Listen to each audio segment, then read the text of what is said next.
We have three panelists with us tonight. And I'm going to do this in geographical order from where I am now. So sitting closest to me is Daniel Kildee. And I'm going to ask you guys to read these biographical statements on your own so that we don't spend too much time on it. But it's important to know that Mr. Kildee is co-founder and president of the Center for Community Progress, which is a national organization dedicated to policy research, and technical assistance to support the productive reuse and revitalization of vacant, abandoned, and underutilized properties. That's exactly what we just saw, particularly in America's cities. And a fellow Michigander, located in Flint, which is a city just about an hour north of Detroit, and the home, some would say, of General Motors. To his left, right? Did I get this right? To his left is Jay Williams, who is serving his second term as the mayor, we call him His Honor, in the city of Youngstown, Ohio. He's the 47th mayor of Youngstown, an amazing city in the southeastern or northeastern quadrant of the state of Ohio, home to the Warner Brothers, among many other well-known people. He was elected to that position at the ripe old age of 33, and is now in his second term, which makes him 34. And is a dynamic presence in the whole of northeastern Ohio. This is someone I know well from the papers and having met him before. Mayor Williams is a national figure among cities of its size and cities facing the same sorts of problems that Detroit are, a slightly different scale of community, but no different scale in intensity, and has made his name all across the country, profiled by national magazines and newspapers and television shows for being able to take a city that most people wrote off as dead and giving it, again, heart and hope. So please help me welcome Mayor Williams.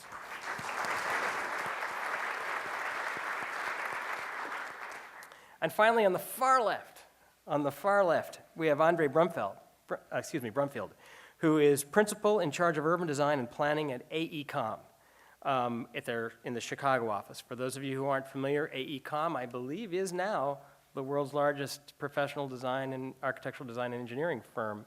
Did you guys knock Gensler off that podium? No comment. No comment.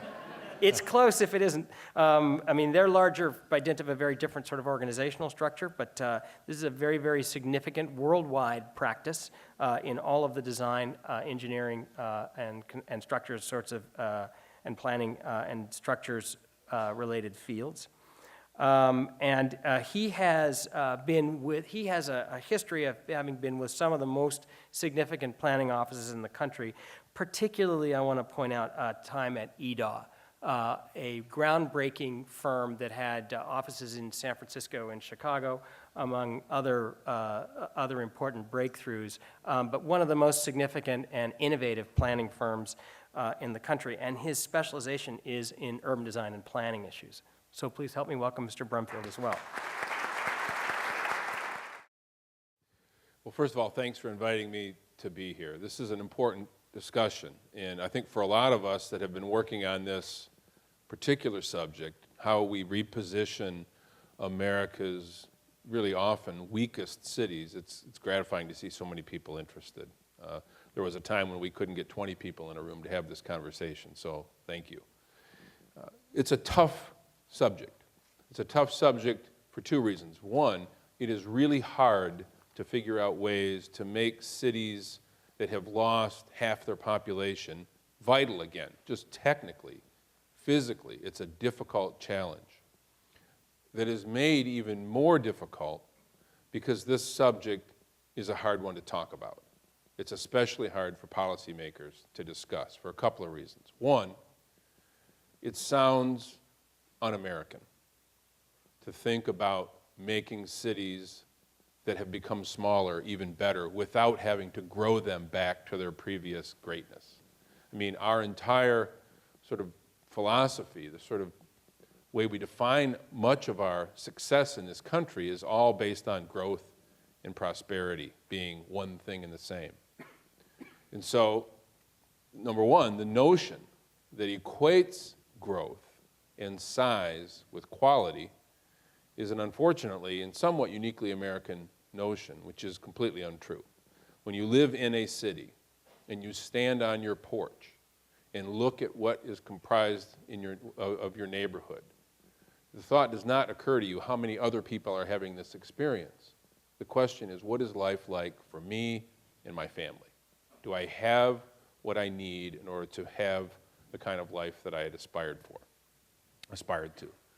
Secondly, one of the other reasons this is a really tough conversation to have is that our history in this country of dealing with cities that have either lost population or lost population as a result of some of our intervention isn't so good, particularly for communities that are predominantly minority communities. My own hometown of Flint, just like many other communities across the country, saw functioning neighborhoods removed in the name of some kind of future progress, urban renewal.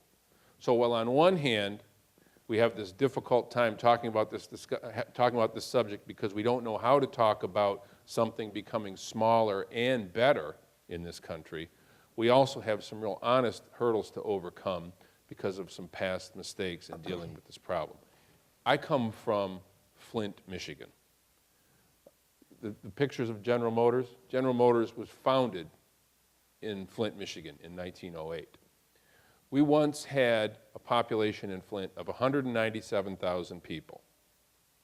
We now have about 100,000. When we had our peak population, we had 79,000 people all working for one company. In a city of less than 200,000, 79,000 people working for General Motors. Today we have 5,500 people working for that same company. So Flint, Youngstown, places like that, have come to represent this really unique challenge in the history of our country. How do we reposition these communities for prosperity without conditioning success on somehow attracting all those folks back?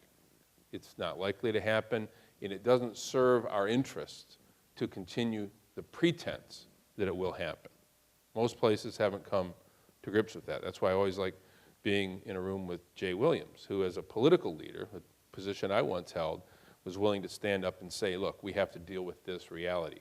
I learned it. I was in public office for 32 years of my life. I learned it in the summer of '09 when I spoke up some of the same things that Jay has said, and I found Rush Limbaugh for 3 days in a row attacking me for being un-American. Validated everything I'd ever done in my whole life. But I learned immediately how sensitive this subject is. So, from my point of view, and the work that my organization, the new organization that I founded in January, does, is really work on one element of this challenge, and that is to help communities gain control of their own destiny by gaining control of their land assets. And I won't spend a lot of time on it now, but what I did in my hometown of Flint, with this challenge facing us, decided that we couldn't simply sit back and allow this condition to continue to fester. So we decided that all this abandonment, all this property that had been let go, needed to be repurposed in a way that considers the interests of the people who live in our community first, not based on how many there are, but considers the interests of those folks first. Not some speculator, not some infomercial watcher who learns how to buy property by buying those goofy tapes and selling them over the internet. We interrupted that process. We commandeered that process in Flint and created a system that allows us to gain control of our own assets. Now, the challenge for Flint, and this is a good segue to Jay, because he's done this. The challenge for Flint is to answer the question, now that we know how to gain control of our land, how do we redesign and repattern this community, this city, so that it can be a successful Flint of 90,000 or 100,000 people? It takes a different configuration than the one that was designed for 250,000. And that's really the challenge that Jay stepped up to and that I think a lot of communities across the country are beginning to step up to as well.